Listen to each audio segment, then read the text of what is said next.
During his visit to India, British Prime Minister Boris Johnson raised hopes of an early trade agreement with the country. He wants to reach a bilateral deal by the end of October this year. Johnson said at a press conference in the Indian capital New Delhi on Friday. Indian Prime Minister Narendra Modi had set the target at the end of the year. The countries also want to cooperate more closely when it comes to defense and renewable energies.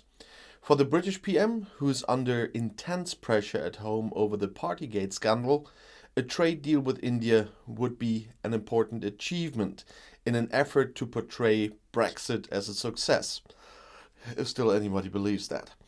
On the other hand, Britain, like other Western countries, is trying to reduce India's dependence on Russia for energy and military equipment, thereby pushing the large economy further away from Russia. But the subject is sensitive. India has a neutral stance on the Ukraine war, does not condemn the war, and does not support Western sanctions. Instead, it has expanded trade with Russia, buying more cheap oil from Russia, for example. India is also heavily dependent on Moscow for its military equipment and spare parts. Modi called for an immediate ceasefire on Friday, but as usual did not criticize Russia. Johnson therefore carefully avoided raising the issue directly in the joint press conference with Modi, so he's a coward and just thinking about trade. As is usual with Prime Minister Modi, questions from journalists were not allowed. Johnson became clearer later when he once again appeared alone in front of the press. Modi has repeatedly intervened directly with Russian President Vladimir Putin over the war in Ukraine, Johnson said.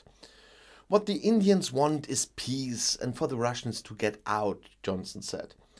But the country has historical ties with Moscow that everyone understands and respects.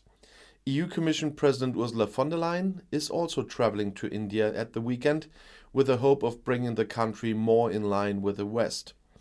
According to British Prime Minister Boris Johnson, the British embassy in the Ukrainian capital Kiev is due to reopen next month. Johnson said on Friday during the visit to the Indian capital New Delhi. The mission was relocated to the western Ukrainian city of Lviv shortly before the Russian attack on the country at the end of February. At the same time, Johnson warned that the situation in Ukraine was unpredictable. According to the British Prime Minister, there is a realistic possibility that the war will last until the end of next year and end with a victory for Moscow. Russian President Vladimir Putin has a huge army and is very close to establishing a land bridge to the Crimean Peninsula, which is already under Russian control by completely conquering Mariupol. And that would be terrible, to be frank. And I'll see you in my next video. Bis gleich.